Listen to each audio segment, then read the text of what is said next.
Olá, pessoal! Sejam todos muito bem-vindos e muito bem-vindas mais uma vez ao nosso canal Mosaicos e Miscelâneas.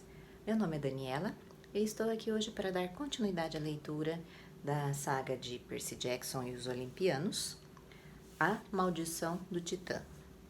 Vamos lá. Capítulo 7. Todos me odeiam, com exceção do cavalo. Adorei o nome desse capítulo. O mínimo que o oráculo podia ter feito era andar de volta para o sótão sozinho. Em vez disso, Groover e eu fomos eleitos para carregá-lo. Não imaginei que tivéssemos sido escolhidos por sermos os mais populares. Cuidado com a cabeça dela, advertiu-me Groover quando subíamos as escadas, mas era tarde demais. Bang! Bati sua face mumificada de encontro à moldura do alçapão, provocando uma chuva de poeira. Ah, cara, apoiei-a no chão, procurando possíveis danos. Será que quebrei alguma coisa? Não sei dizer, admitiu Groover. Nós a erguemos e a acomodamos em seu banco de 3 pés, ambos bufando e suando. Quem iria imaginar que uma múmia poderia pesar tanto? Supus que ela não falaria comigo, e estava certo. Fiquei aliviado quando finalmente saímos de lá e fechamos a porta do sótão. Bem, disse Groover, isso foi desagradável. Eu sabia que ele estava tentando dar um tom leve às coisas, em consideração a mim, mas, ainda assim, eu me sentia totalmente para baixo. O acampamento todo estaria furioso comigo por perder o jogo para as caçadoras. E ainda havia a nova profecia do oráculo. Era como se o espírito de Delfos tivesse saído de seu caminho para me excluir. E ele havia ignorado minha pergunta e caminhado quase 1 quilômetro para falar com Zoe. E não dissera nada. Não dera nem mesmo uma pista sobre Annabeth. O que Kiron vai fazer? Perguntei a Groover. Quisera eu saber.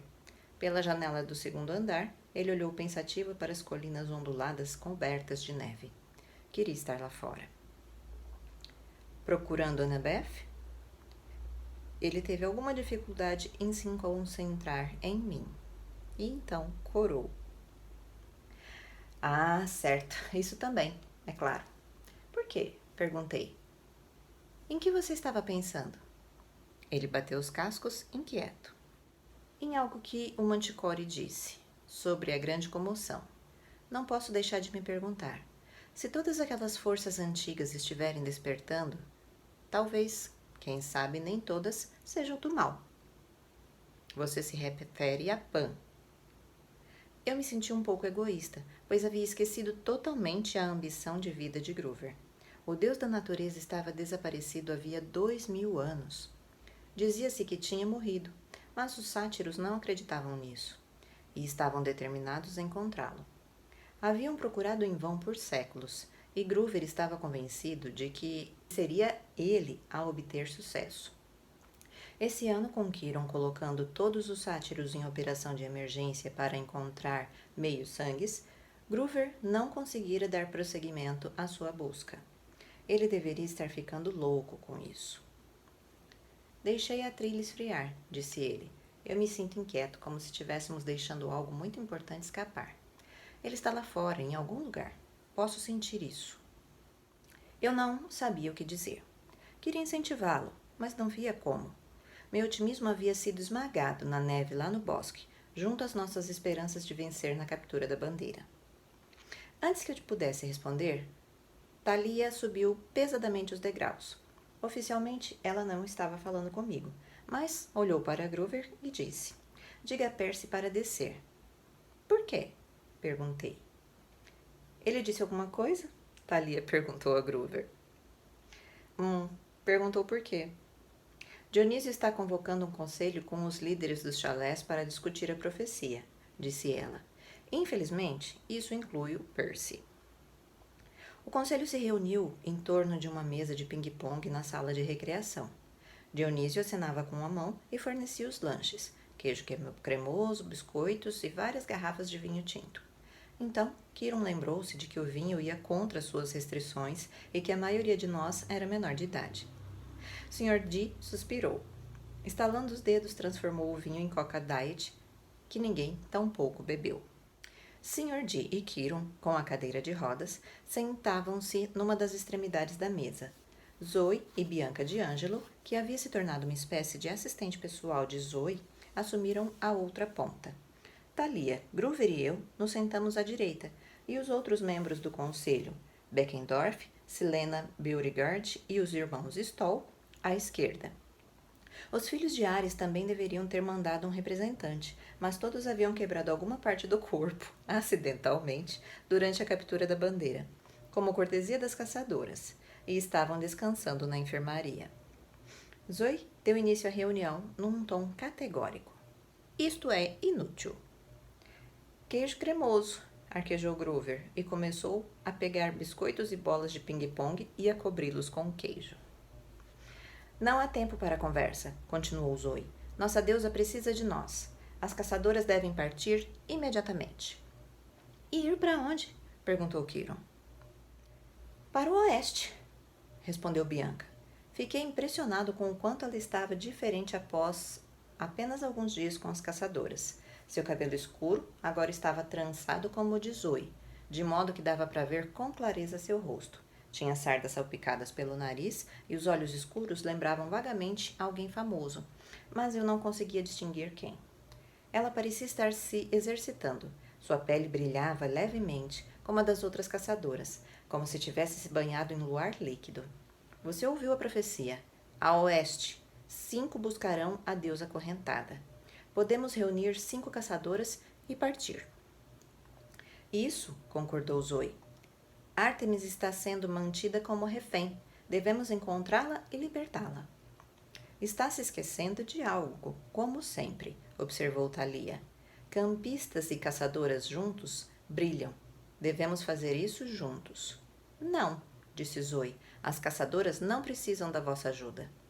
Sua, grunhiu Thalia. Ninguém diz vossa há uns 300 anos, Zoe. Acompanhe os tempos. Zoe hesitou, como se estivesse tentando dizer a palavra corretamente. Zua. Não precisamos de sua ajuda. Thalia revirou os olhos. E esqueça. Receio que a profecia diga que vocês precisam sim da nossa ajuda, disse Kiron. Os campistas e as caçadoras devem cooperar entre si. Será? Refletiu o Sr. D, girando sua Coca Diet sob o nariz, como se ela tivesse um fino buquê. Um se perderá, um irá. Isso parece bastante grave, não? E se falharem, por que tentaram cooperar? Sr. D, suspirou Kiron. Com todo respeito, de que lado o senhor está? Dionísio ergueu as sobrancelhas.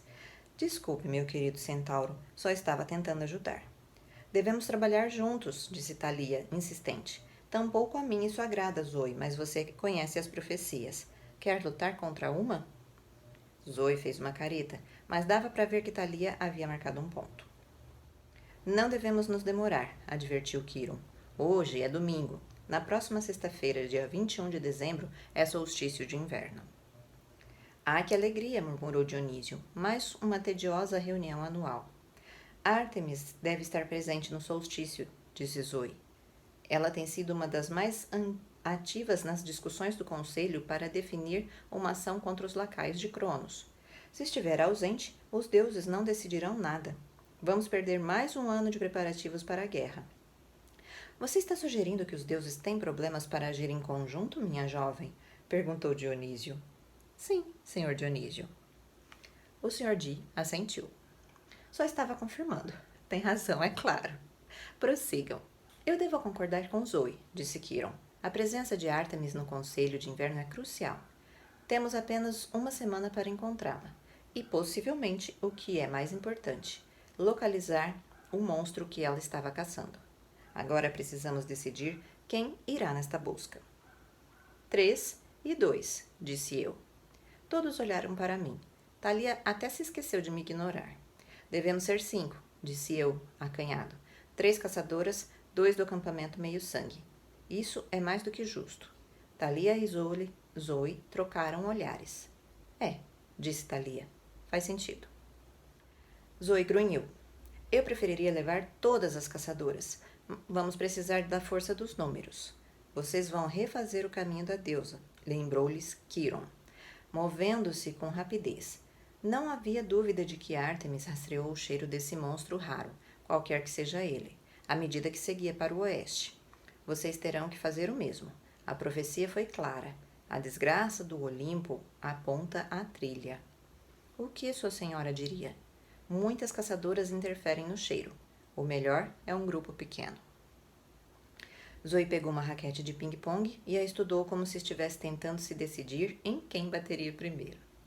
Esse monstro, a desgraça do Olimpo, eu o venho caçando ao lado da senhora Artemis há muitos anos. No entanto, não tenho a menor ideia de como deva ser essa besta. Todos olharam para Dionísio. Creio que porque ele era o único deus presente e supõe-se que os deuses saibam das coisas. Ele folheava uma revista sobre vinhos, mas quando todos ficaram em silêncio, ele ergueu os olhos. Bem, não olhem para mim. Sou um deus jovem, lembram? Eu não faço o inventário de todos aqueles velhos monstros e titãs empoeirados. Eles são um péssimo tema de conversa nas festas. Quiron, disse eu, você não tem nenhuma ideia em relação ao monstro? Quiron franziu os lábios. Tenho várias ideias, nenhuma delas boa. E nenhuma delas faz sentido. Tifon, por exemplo, caberia nessa descrição. Ele era verdadeiramente uma desgraça no Olimpo. Ou o monstro marinho Queto. Mas, se qualquer um desses dois estivesse se agitando, nós saberíamos. São monstros marinhos do tamanho de arranha-céus. Seu pai Poseidon já teria soado o alarme. Receio que o monstro em questão seja mais esquivo, talvez até mais poderoso. É um grande perigo o que vocês vão enfrentar, disse Connor Stoll. Eu gostava da maneira como ele dizia vocês e não nós. Ao que parece, pelo menos 2 dos 5 vão morrer. Um se perderá na terra ressecada, recitou Beckendorf. Se eu fosse vocês, ficaria longe do deserto. Houve um murmúrio de concordância. E a maldição do Titã um deve sustentar, disse Silena. O que isso pode significar? Vi Quiron e Zoe trocarem um olhar de nervosismo, mas o que quer que estivessem pensando, guardaram para si mesmos. E pela mão do pai, um irá expirar, disse Groover entre mordidas de cheetos e bolas de ping-pong. Como isso é possível? Quem seria morto pelo pai? Fez-se um silêncio pesado em torno da mesa. Olhei para Thalia e me perguntei se ela estava pensando o mesmo que eu. Havia alguns anos que iriam receber uma profecia sobre o próximo filho dos 3 grandes, Zeus, Poseidon e Hades, que fizesse 16 anos. Supostamente, esse adolescente tomaria uma decisão que iria salvar ou destruir os deuses para sempre. Por causa disso, os 3 grandes fizeram um juramento, depois da Segunda Guerra Mundial, de não ter mais filhos. Apesar disso, Thalia e eu havíamos nascido, e agora ambos nos aproximávamos da idade dos 16 anos. Lembrei-me de uma conversa que tivera ano anterior com Annabeth. Eu havia lhe perguntado por que, se eu era tão potencialmente perigoso, os deuses simplesmente não tinham me matado. Alguns dos deuses gostariam de matar você, disse ela, mas temem ofender Poseidon. Será que um pai olimpiano poderia voltar-se contra o seu filho meio-sangue? Será que às vezes era mais fácil simplesmente deixá-los morrer? Se havia meio-sangues que precisavam se preocupar com isso, esses eram Thalia e eu. Perguntei-me se, afinal, não deveria ter enviado a Poseidon aquela gravata com estampa de conchas como presente dos dias dos pais. Vai haver mortes, concluiu Quiron. Disso nós sabemos. Ah, que bom, disse Dionísio. Todos olharam para ele. Ele ergueu os olhos inocentemente das páginas da revista Wine Connoisseur. Ah, o interesse pelo Pinot Noir está voltando. Não prestem atenção ao que digo. Percy tem razão, disse Silena Beauregard. 2 campistas devem ir. Ah, entendo, disse Zoe sarcástica. E suponho que vós quereis se apresentar como voluntária. Silena enrubesceu. Eu não vou a lugar nenhum com as caçadoras. Não olhe para mim. Uma filha de Afrodite não quer que olhe para ela, zombou Zoe. O que tua mãe diria? Silena começou a se erguer da cadeira, mas os irmãos Stoll a puxaram de volta. Parem com isso, disse Beckendorf. Ele era um sujeito grandalhão, com uma voz maior ainda. Ele não falava muito, mas quando fazia, as pessoas costumavam ouvi-lo. Vamos começar com as caçadoras. Quais de vocês irão? 3. Zoe se pôs de pé. Eu vou, evidentemente, e vou levar Phoebe. É a nossa melhor rastreadora. A grandona que gosta de bater na cabeça das pessoas? Perguntou Travis Stoll com cuidado. Zoe assentiu. Aquela que botou as flechas no meu capacete? Acrescentou Connor. É, replicou Zoe bruscamente. Por quê? Ah, por nada, respondeu Travis. É que só temos uma camiseta para ela da loja do acampamento. Ele ergueu uma grande camiseta prateada que dizia Artemis, deusa da lua, Tour de Carça, outono 2002. Com uma imensa lista de parques nacionais e coisas desse tipo embaixo. Trata-se de uma peça de colecionador. Ela estava admirando. Quer dar a ela? Eu sabia que os Stolls estavam tramando alguma coisa. Sempre estavam. Mas acho que Zoe não os conhecia tão bem quanto eu. Ela limitou-se a dar um suspiro e pegou a camiseta. Como estava dizendo, vou levar Phoebe e quero que Bianca vá. Bianca pareceu atordoada. Eu? Mas sou tão inexperiente, eu não seria de nenhuma utilidade. Iremos nos sair bem, insistiu Zoe. Não existe melhor maneira de se pôr à prova. Bianca fechou a boca. Lamentei um pouco por ela. Lembrei-me de minha primeira missão, aos 12 anos. Eu me sentia totalmente despreparado. Um pouco honrado, talvez, mas muito ressentido e assustado. Imaginei que as mesmas coisas estivessem passando pela cabeça da Bianca nesse momento. Groover se ergueu tão rápido que esbarrou na mesa de ping-pong. Ele espanou do colo migalhas de biscoito e de bolas de ping-pong. Qualquer coisa para ajudar a Artemis. Zoe franziu o nariz. Acredito que não, sátiro. Vós não sois nem mesmo um meio-sangue. Mas é um campista, interveio Thalia. Ele domina os sentidos de um sátiro e mágico da floresta. Você ainda sabe tocar uma canção de rastreador, Groover? Certamente que sim. Zoe hesitou. Eu não sabia o que era uma canção de rastreador, mas, aparentemente, Zoe a viu como uma coisa boa. Muito bem, concordou Zoe. E o segundo campista? Eu irei. Thalia se pôs em pé e olhou à sua volta, desafiando qualquer um a questioná-la. Ora, muito bem. Talvez minhas habilidades em matemática não fossem as melhores, mas de repente me ocorreu que havíamos alcançado o número 5 e eu não estava no grupo. Ei, espera um pouco, intervim. Eu também quero ir. Thalia não disse nada. Kiron ainda estava me estudando, os olhos tristes. Ah, disse Groover, subitamente ciente do problema. Ora, eu esqueci. Percy tem que ir. Não tive intenção de... Eu fico.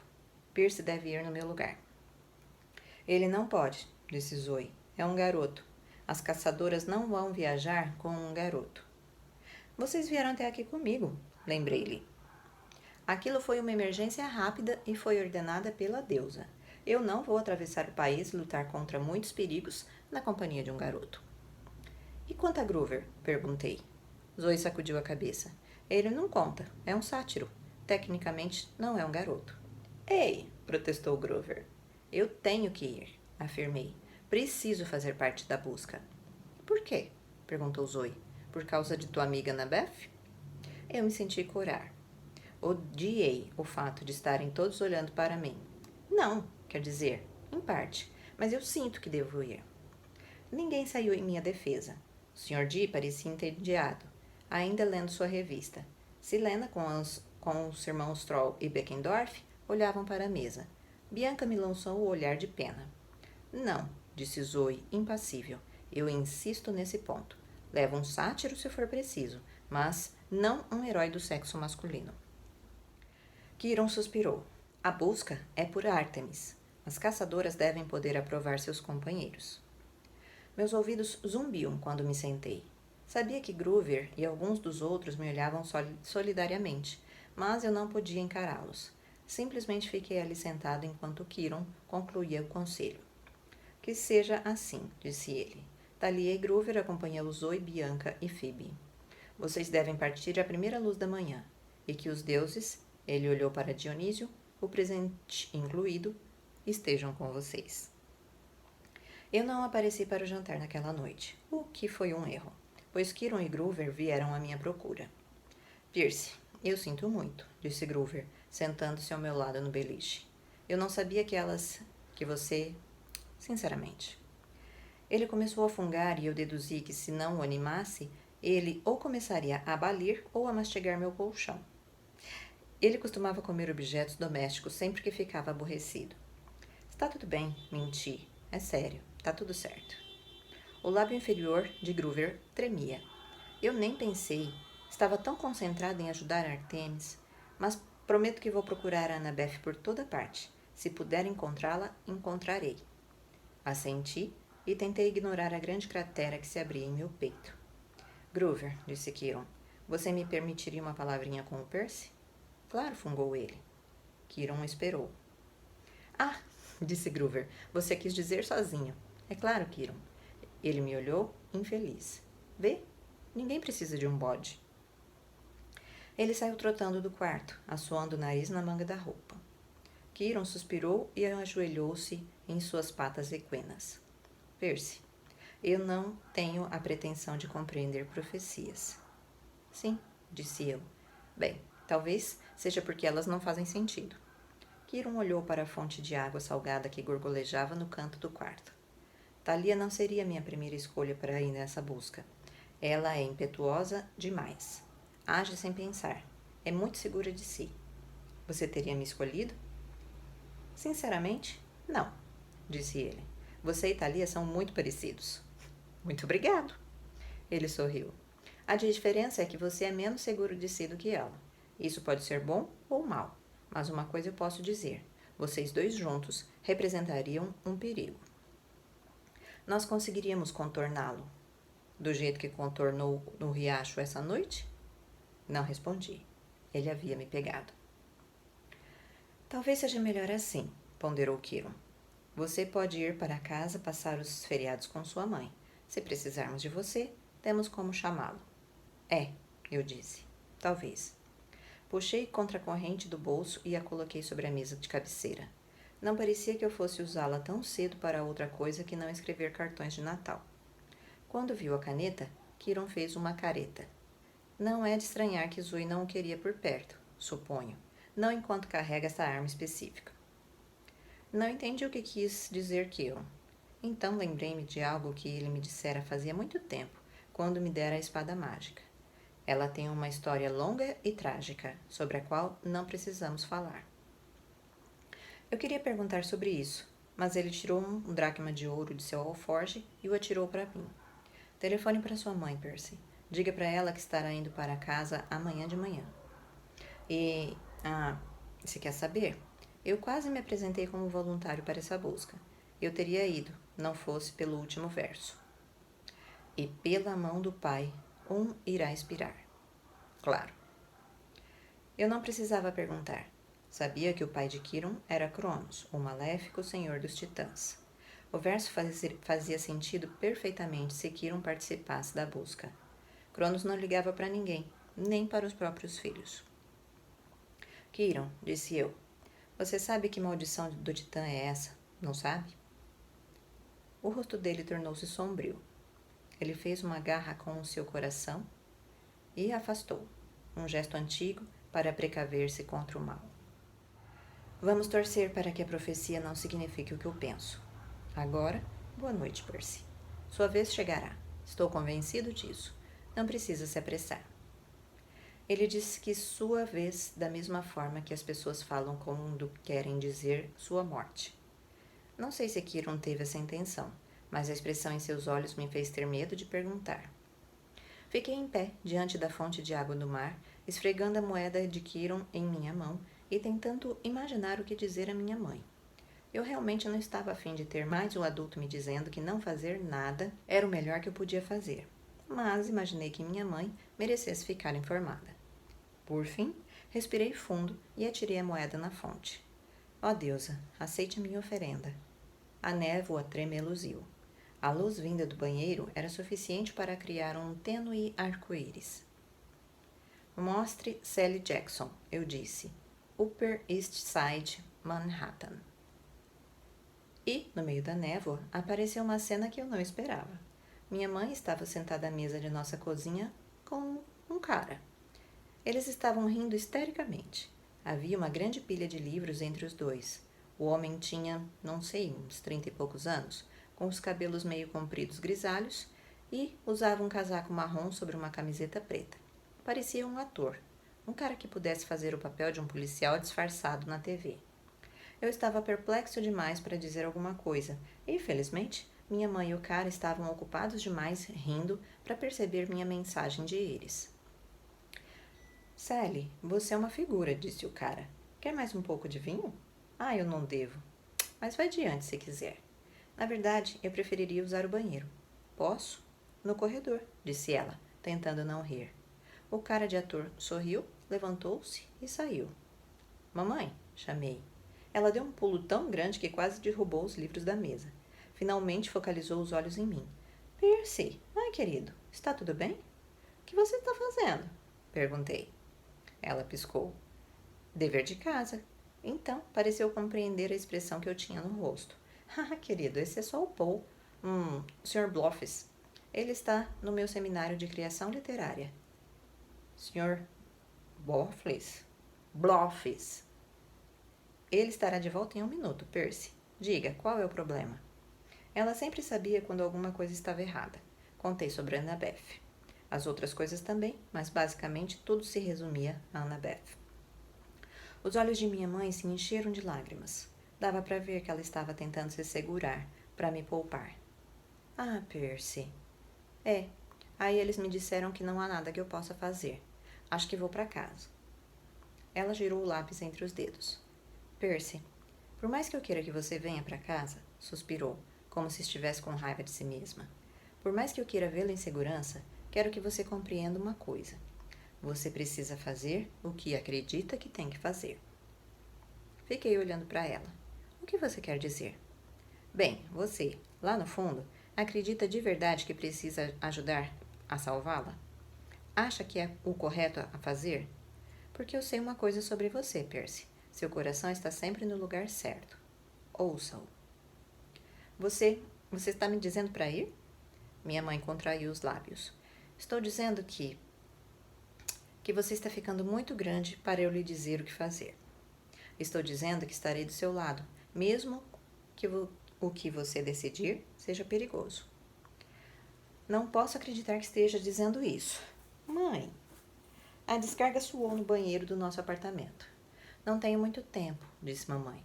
Percy, qualquer que seja a decisão que tome, eu amo você. E eu sei que fará o que for melhor para Annabeth. Como você pode ter certeza? Porque ela faria o mesmo por você. Que lindo. E com isso, minha mãe agitou a mão na névoa e a conexão se dissolveu, deixando-me com a imagem final de seu novo amigo, Sr. Baloffice, sorrindo para ela. Não me lembro de ter adormecido, mas me lembro do sonho. Eu estava de volta àquela caverna árida, o teto baixo e pesado sobre mim. Annabeth encontrava-se ajoelhada sob o peso de uma massa escura que parecia uma pilha de rochas. Estava cansada demais até para gritar. Suas pernas tremiam. Eu sabia que a qualquer segundo suas forças se esgotariam e o teto da caverna desabaria sobre ela. Como está, nossa hóspede mortal? Ribombou uma voz masculina. Não era Cronos. A voz de Cronos era áspera e metálica, como uma faca raspando a pedra. Eu a ouvira debochar de mim muitas vezes em meus sonhos. Mas essa voz era mais profunda e grave, como um contrabaixo. Sua força fazia o chão vibrar. Luke emergiu das sombras. Ele correu para Annabeth, ajoelhou-se ao lado dela e então olhou para o homem invisível. Ela está perdendo as forças. Precisamos nos apressar. O hipócrita, como se ele se importasse com o que aconteceria a ela. A voz profunda gargalhou. Pertencia a alguém que estava nas sombras, à margem de meu sonho. Então, uma mão carnuda empurrou alguém adiante, para a área de luz. Ártemis, as mãos e os pés presos por correntes de bronze celestial. Arquejei. Seu vestido prateado estava rasgado e esfarrapado. Seu rosto e seus braços estavam cortados em vários pontos, e ela vertia icor, o sangue dourado dos deuses. Você ouviu o garoto, disse o homem das sombras. Decida. Os olhos de Ártemis dardejavam de raiva. Eu não sei por que ela simplesmente não arrebentava as correntes ou sumia, mas não parecia ser capaz disso. Talvez as correntes a impedissem, ou alguma mágica ligada àquele lugar escuro e horrível. A deusa olhou para Annabeth e sua expressão mudou para preocupação e afronta. Como você ousa torturar uma donzela como esta? Ela vai morrer logo, disse Luke, mas você pode salvá-la. Annabeth emitiu um ruído fraco de protesto. Parecia que meu coração estava torcido em um nó. Eu queria correr até ela, mas não conseguia me mover. Soltem minhas mãos, disse Ártemis. Luke apresentou sua espada, morde-costas. Com um golpe preciso, ele cortou as algemas da deusa. Ártemis correu para Annabeth e tomou o peso de seus ombros. Annabeth desabou no chão e ficou ali, tremendo. Ártemis cambaleou, tentando suportar a carga das pedras negras. O homem nas sombras deu uma risadinha. Você é tão previsível quanto fácil de vencer, Ártemis. Você me pegou de surpresa, disse a deusa, arquejando o corpo sob seu fardo. Isso não vai acontecer de novo. De fato, não vai, disse o homem. Agora você está fora do caminho para sempre. Eu sabia que não resistiria a ajudar uma donzela. Afinal, essa é sua especialidade, minha querida. Ártemis gemeu. Você não sabe nada de misericórdia, seu porco. Nesse ponto, disse o homem, estamos de acordo. Luke, pode matar a garota agora. Não! Gritou Ártemis. Luke hesitou. Ela ainda pode ser útil, senhor. Como isca, mais adiante. Bah, você acredita mesmo nisso? Sim, general. Eles virão atrás dela, tenho certeza. O homem ponderou. Então as víboras podem vigiá-la aqui. Supondo-se que ela não morra em razão dos ferimentos, você poderá mantê-la viva até o solstício de inverno. Depois disso, se nosso sacrifício transcorrer conforme planejado, a vida dela não terá o menor significado. A vida de nenhum mortal terá significado. Luke ergueu o corpo inerte de Annabeth e o levou para longe da deusa. Você nunca mais vai encontrar o monstro que procura, disse a Ártemis. Seu plano fracassará. Como você sabe pouco, minha jovem deusa, replicou o homem nas sombras. Mesmo agora, quando suas queridas seguidoras começam a busca para encontrá-la, elas trabalham diretamente em meu favor. Agora, se nos desculpar, temos uma longa jornada a fazer. Precisamos ir ao encontro de suas caçadoras e cuidar para que sua busca seja desafiadora. A gargalhada do homem ecoou na escuridão, fazendo tremer o chão, até que todo o teto da caverna parecesse prestes a ruir. Acordei num sobressalto. Tinha certeza de ter ouvido uma batida ruidosa. Olhei à minha volta no chalé. Estava escuro lá fora. A fonte marítima ainda borbolejava. Não havia outros ruídos, a não ser o pio de uma coruja no bosque e a distante arrebentação das ondas na praia. À luz do luar, em minha mesa de cabeceira, estava o boné do New York Yankees de Annabeth. Eu olhei fixamente por um segundo e então, bang, bang! Alguém ou alguma coisa estava batendo à minha porta. Agarrei contra a corrente e saí da cama. Olá, chamei. Tum, tum. Fui me aproximando devagar da porta. Destampei a lâmina, abri bruscamente a porta e me vi cara a cara com um Pégaso negro. Ei, chefe! Sua voz soou em minha mente enquanto ele se esquivava da lâmina da espada. Não quero virar espetinha de cavalo. Suas asas negras abriam-se com um susto e o deslocamento de ar provocado me fez recuar um passo. Black Jack, disse eu aliviado, mas um tanto irritado. Estamos no meio da noite. Black Jack bufou. Não mais, chefe. São 5 da manhã. Para que você ainda está dormindo? Quantas vezes eu já lhe disse? Não me chame de chefe. Como quiser, chefe. Você é o cara. É o número 1.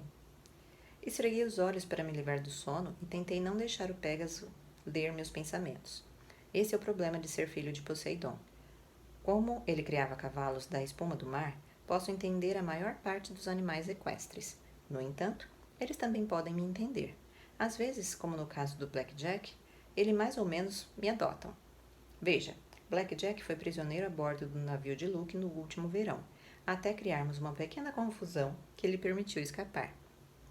Na verdade, eu tivera muito pouco a ver com isso, mas Blackjack conferiu a mim o crédito de salvá-lo. Blackjack, disse eu, você devia estar nos estábulos. Bah, estábulos. Você vê Kiron nos estábulos? Bem, não. Pois é. Ouça. Tenho um outro amiguinho marinho que precisa da sua ajuda. De novo? É. Eu disse aos cavalos marinhos que viria buscar você. Deixei escapar um gemido. Sempre que eu estava perto da praia, os cavalos marinhos me pediam que os ajudasse com seus problemas. E eles tinham um bocado de problemas. Baleias encalhadas, golfinhos presos em redes de pesca, sereias com unhas quebradas. Eles me pediam que submergisse e ajudasse. Tudo bem, concordei. Estou indo. Você é o melhor, chefe. E não me chame de chefe. Blackjack relinchou suavemente. Poderia ter sido uma risada. Olhei para minha cama confortável. Meu escudo de bronze ainda pendia da parede, amassado e inutilizável. E na mesinha de cabeceira estava o boné mágico dos Yankees que pertencia a Annabeth. No impulso, enfiei o boné no bolso. Acho que tinha o pressentimento, naquele exato momento, de que não voltaria ao chalé por muito tempo. Bom, pessoal, e assim chegamos ao final do capítulo 7. Espero que vocês tenham gostado, que continuem com a gente, curtindo os nossos vídeos, a gente sempre tem novidades aí ao longo das semanas, compartilhando para que o nosso trabalho alcance mais pessoas e dando suas sugestões, deixa lá um comentáriozinho pra gente, a gente sempre dá uma atenção especial para os nossos leitores, para os nossos ouvintes, tá joia? Muito obrigada pela atenção de vocês, fiquem com a gente e até a próxima. Tchau, tchau.